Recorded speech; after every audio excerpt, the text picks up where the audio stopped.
मुझे पता है कल तक आप कहाँ पहुँचे थे, शायद आपको भी पता होगा। अगर नहीं पता है तो जाइए इंस्टाग्राम पे और चेक करिए कल का वीडियो, समझ जाएंगे कि किस सफ़र से आ रहे हैं हम। तो इस सफ़र को आगे बढ़ाते हैं कहानियों के और पहुँच जाते हैं वहीं अपनी पुरानी जगह जहाँ पे अभी तक हम ज़िंदगी की सबसे इम्पोर्टेंट लड़ाई लड़ी रहे हैं। क्लास 8 बीत गई और थोड़ी बहुत इंग्लिश आने लगी, पर मैं एक बात का हमेशा से अपने दोस्तों के लिए शुक्रगुजार रहा और आज तक हूँ कि उन्होंने मुझे कभी कमज़ोर नहीं महसूस होने दिया। मैं एक हिंदी मीडियम का लड़का एक इंग्लिश मीडियम के स्कूल में स्ट्रगल कर रहा था, पर कहीं ना कहीं मेरे जो सबसे बड़े सहायक थे ना, वो मेरे दोस्त थे यार। क्योंकि उन्होंने कभी मुझे इस बात का एक फीलिंग आने ही नहीं दी कि मैं हार रहा हूँ या मैं कमज़ोर हूँ। नहीं, वो साले खुद फर्रुखाबादी में बतियाते थे, एकदम मस्त गाली गलौज चलता था, कोई टेंशन नहीं थी। 8th 9th में हम बढ़िया चल रहे थे। इंग्लिश नहीं, इंग्लिश में गालियाँ लिखी जा रही थी बाकायदा, एंड दिस इज़ ट्रुथ, इसमें कोई झूठ बात नहीं है, ऐसा था। मुझे इंग्लिश वाला फील ही नहीं लेने दिया लोंडो ने। मुझे बताया कि नहीं बे, ये भी हिंदी मीडियम ही है, बस टीचर के बाद सामने नहीं, टीचर के बाद में। तो मुझे समझ में आया कि हाँ, अगर अच्छे दोस्तों तो ज़िंदगी में किसी भी पड़ाव से लड़ा जा सकता है, किसी भी मुश्किल को टाला जा सकता है। और मेरे दोस्तों ने ये मुझे समझाया भी और पॉसिबल करके दिखाया भी। अब तो अच्छे खासे सब दोस्त बन गए थे। बस में अलग बकैती चलती थी। बस में हम लोग, हमारा कुछ 6-7-8 लड़कों का ग्रुप था जो बस में सबसे पीछे बैठा करता था। और मैं, पारा, शिवम, सम्यक, श्रेयक, तो मतलब ये हम सब का कुछ ऐसा ग्रुप था कि हम सब बस के पीछे साइड बैठते थे और हमें कोई परेशानी नहीं थी, हम पीछे बैठते थे।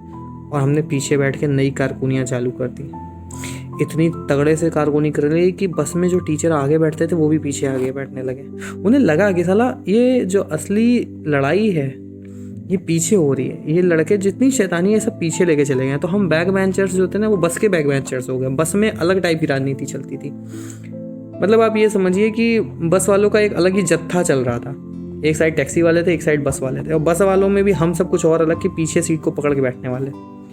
जो कई लोग बस में स्कूल गए हैं उन्हें पता होगा, ये थोड़ी सी अलग चीज़ है, सबके संग नहीं होती। हम प्रिविलेज थे, थोड़ा सा सही हाई क्लास थे। तो it was kind of feeling, मजाक कर रहा हूँ यार। तो उसके बाद में आते हैं स्कूल के टाइम पे। स्कूल में अब तक दोस्तों ने अपना असली रंग दिखाना शुरू कर दिया था। मतलब कि मेरे द्वारा ख़रीदा गया समोसा अकेले मेरे द्वारा नहीं खाया जाता था, उसके 20 कुछ टुकड़े होते थे, जैसे एक जायदाद के टुकड़े होते थे, और वो पता नहीं चलते थे कब हो जाते थे। या तो एक आलू का टुकड़ा या कुछ मटर, यही कुछ मिल पाती थी। इसके अलावा तो सब ऐसे ही चला जाता था। सच में यार, क्या जाहिलपना था। पैसे थे सबकी जेब में, खाता कोई नहीं था, बस ये देखते रहते थे सब। एकमात्र कैंटीन का जो गेट था ना, कैंटीन के गेट के पास ऐसे सब नहीं कंबल अम्बल ओढ़ के बैठे हैं, मुंह छुपा के बैठे हैं, कि जैसे ही क्लास का एक लड़का लेने पहुंचता है, उसने खरीदा और वो बाहर निकला, और सब इतनी बुरी तरह टूट पड़ते थे। खाते साले सब थे, सबके पास पैसे थे, कोई प्रॉब्लम नहीं था, लेकिन वही है दूसरे का छीन के खाने में जो मज़ा था वो आज यार होटल्स में भी नहीं मिलता। वो फीलिंग का मैं आपको बता ही नहीं सकता, उस फीलिंग का क्या ही कह दूँ। तो इन्हीं सब कुछ बातों से लड़ते लड़ते हम आगे बढ़ रहे थे। और इसी बीच भारत सरकार ने हमको सीसी पैटर्न से लड़ने पे मजबूर कर दिया। हमारे फॉर्मेटिव असेसमेंट होने लगे, फॉर्मेटिव असेसमेंट सब, और एक ऐसे था।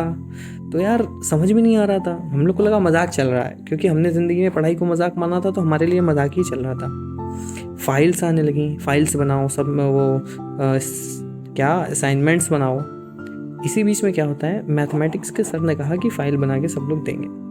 मैं अपने गांव घूमने निकल चुका था, आया तो लास्ट डेट थी, सब ऐसे जमा कर रहे थे। हमने भी खुद को मान लिया कि हमने भी जमा करी है, पर मैंने अपने दोस्तों को बता दिया कि देखो फ़ाइल मैंने जमा नहीं करी है, पर मैं सर से यही कहने वाला हूँ। सर आए, उनसे मैंने कहा सर हमारी फ़ाइल वापस नहीं आई। उन्होंने फ़ाइल सबकी जब वापस कर दी, चेक वेक करी, तो अब उनका कहना था कि फ़ाइल तो यार नहीं दिख रही। मतलब उन्होंने कहा कि it is there in staff room. हमने कहा ठीक है, स्टाफ रूम में है तो कोई बात ही नहीं है। अब तो जब जो चीज़ जमा ही नहीं करी वो स्टाफ रूम में है, इसका तो मतलब मैं समझ गया कि अपना काम पूरा हो चुका है।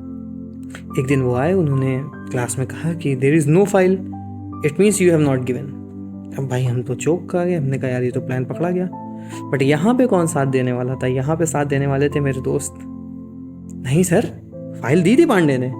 अरे सर क्या बात कर रहे हैं, पीली फाइल सर, बड़ा सा था फाइल, सबसे अलग इसी की थी सर। अरे सर वो नीचे साइड टूटी हुई थी। अरे सर, 3-4 लड़के खुद खड़े हो गए, सर मेरे सामने दी थी सर, मेरी फाइल के ऊपर रख के दी थी। अब सर का आत्मविश्वास डोल गया, सर को लगा साला हम ही से गलती हुई। सर ने कहा कोई बात नहीं, I will search it again. मुझे नहीं पता सबको कितने मिले थे, 10 में से मुझको 8 मिल गए थे, बिना बात के, किसी कुछ भी नहीं किया था। और ये साला सब इन कमीने दोस्तों की वजह से, जिन्होंने मुझे हिंदी और इंग्लिश की लड़ाई में, हिंदी और अंग्रेज़ी की लड़ाई में हारने नहीं दिया। हिंदी के साथ ही पहचान बनानी थी तो बन गई, और अंग्रेज़ी आई पर सेकेंडरी की तरह। हिंदी आज भी ज़ुबान पे और चेहरे पे दिखाई दे जाएगी यार। तो कुछ तो ये हाल रहा मेरा 10th तक। अब 10th के बोर्ड्स आए, बोर्ड्स में भी हमने बहुत इन्जॉय किया, क्योंकि वो दूसरे स्कूल में गया था। हम लोग बड़ा इन्जॉय कर रहे थे कि अरे मस्त सही है, नया स्कूल में थोड़े दिन घूमने को मिलेगा। लेकिन हम लोग को नहीं पता था कि इसके बाद ज़िंदगी का बहुत अजीब सा फेज़ आने वाला था। 12th के बोर्ड्स ख़त्म हो चुके थे और इसी के साथ आने वाला था ज़िंदगी में एक नया प्रहर की। हमें नहीं पता था ज़िंदगी 10th के बाद कितनी बदल जाती है, और उसके बाद जो हुआ वो वाकई बहुत अलग था। तो हुआ क्या था, कैसे हुआ, इस बात की जानकारी कल के हिस्से में। आज यहीं तक रोकते हैं कहानी को। कैसा लगा हमें ज़रूर बताइएगा, अपने रिव्यूज़ हम तक ज़रूर भेजिएगा। ज़्यादा बोर नहीं करूँगा। शुक्रिया, अपना ख्याल रखिए, सेफ रहिए। God bless you.